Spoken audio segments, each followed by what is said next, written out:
कराची में SIU police के मुबैना तशद्दुद से हलाक नौजवान का पोस्टमार्टम मुकम्मल कर लिया गया। ज़राए के मुताबिक मुतवफ़्फ़ी के जिस्म पर तशद्दुद के निशानात पाए गए हैं, जबकि पुलिस ने दावा किया है कि मुतवफ़्फ़ी की मौत तशद्दुद से नहीं बल्कि दिल का दौरा पड़ने से हुई है और मुतवफ़्फ़ी के जिस्म पर तशद्दुद का कोई निशान नहीं। मज़ीद जानेंगे डॉन न्यूज़ के नुमाइंदे मोहम्मद बिलाल खान से। बिलाल, क्या तफसीलात सामने आ सकी पोस्टमार्टम रिपोर्ट में?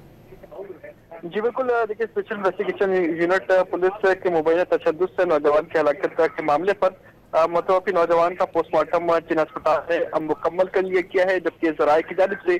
ये बताया गया है कि इरफान के जिस्म पर तशद्दुद के निशानात पाए गए हैं, जबकि मौत की हक़ी वजह पोस्टमार्टम की जांच के बाद वाज़ेह होगी। लाश को पोस्टमार्टम के बाद लवाहिकीन के हवाले कर दिया है, जो कि लाश को लेकर बहावलपुर रवाना हो गए, जबकि पुलिस की जानिब से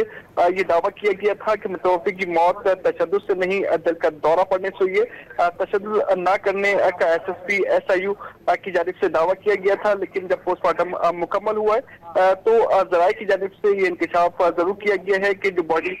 बरामद हुई है और उसके अलावा जिसका पोस्टमार्टम मुकम्मल किया गया है उसके जिस्म के मुख्तलिफ हिस्सों पर तशद्दुद के निशानात मौजूद है, जबकि पुलिस सर्जन ने पोस्टमार्टम के बाद रिपोर्ट रिजर्व कर ली है। जो